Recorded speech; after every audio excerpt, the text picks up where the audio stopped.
Doctor Mohammad Yunus আপনার নেতৃত্বে গণঅভ্যুত্থানের পরে সাংবিধানিকভাবে অন্তর্বর্তীকালীন সরকার গঠিত হয়েছে, কিন্তু মনে করবেন না রোজ কিয়ামত পর্যন্ত আপনাদেরকে আমরা এই জায়গায় দেখতে চাইব।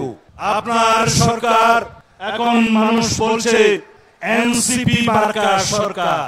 আপনার সরকারে এনসিপির 2 জন প্রতিনিধি বিদ্যমান, তারাও উপদেষ্টা, তারা আবার এনসিপি সংগঠন করে, অফিসিয়ালি করে না, কিন্তু সবাই সবকিছু জানে, ওপেন সিক্রেট। যদি আপনি নিরপেক্ষতা বজায় রাখতে চান তাহলে সেই এনসিপি মার্কা 2 জনকে পদত্যাগ করতে বলুন। যদি পদত্যাগ না করে আপনি বিদায় করুন। আপনার সরকারে একজন বিদেশি নাগরিককে আপনি জাতীয় নিরাপত্তা উপদেষ্টা করেছেন। আপনার কি সেই আকেল জ্ঞান নাই? একজন বিদেশি নাগরিকের কাছে এই দেশের সেনাবাহিনী নিরাপত্তা সংক্রান্ত রিপোর্ট প্রদান করবে কিভাবে ভাবলেন? তিনি রোহিঙ্গা করিডোরের নামে, মানবিক করিডোরের নামে বাংলাদেশকে যুদ্ধক্ষেত্রে পরিণত করতে চায়। বাংলাদেশের মানুষের সাথে আপনি কথা বলেননি, এদেশের রাজনৈতিক দল সমূহের সাথে কোনো আলাপ আলোচনা করেননি। অত্যন্ত অ্যারোগ্যান্টলি আপনার সেই উপদেষ্টা বলছে তাতে নাকি কিছু যায় আসে না। এই জনসভা থেকে দাবি করছি সেই জাতীয় নিরাপত্তা উপদেষ্টাকে আপনি বিদায় করুন। সেই জাতীয় নিরাপত্তা উপদেষ্টা হয় নিজে পদত্যাগ করবে, না হয় আপনি তাকে বিদায় করবেন।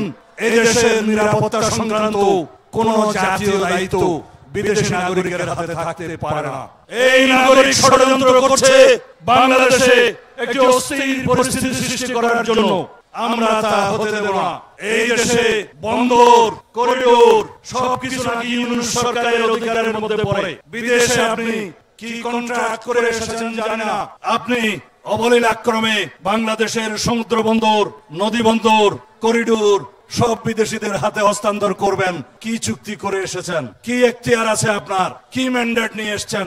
আপনার একমাত্র ম্যান্ডেট বাংলাদেশে একটি সাধারণ নির্বাচন অনুষ্ঠান করা, সুষ্ঠু, নিরপেক্ষ, অবাধ নির্বাচন অনুষ্ঠান করা। আমরা বলেছিলাম যথেষ্ট হয়েছে, নির্বাচনমুখী যে সমস্ত জরুরি সংস্কার করা দরকার সেই সমস্ত জরুরি সংস্কার আমরা পরামর্শ দিয়েছি। সেই সংস্কারগুলো অগ্রাধিকার ভিত্তিতে আপনি বাস্তবায়ন করে ডিসেম্বরের ভিতরে এই জাতীয় নির্বাচন অনুষ্ঠান করতে হবে।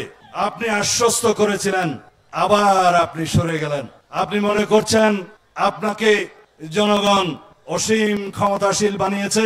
বাংলাদেশের জনগণের প্রতিনিধিত্বকারী রাজনৈতিক দলসমূহের কোনো পরামর্শ আপনার মানার দরকার নাই। যদি তাই মনে করেন আপনার নিরপেক্ষতা নিয়ে সংশয় প্রকাশ হবে। ইতোমধ্যে কিছু কিছু উপদেষ্টা আপনার নিরপেক্ষতা ক্ষুণ্ণ করে উচ্চাভিলাষ প্রণয়ন করছে।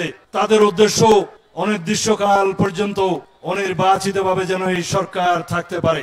আপনার কি অবশ্য উদ্দেশ্য আমরা জানি না।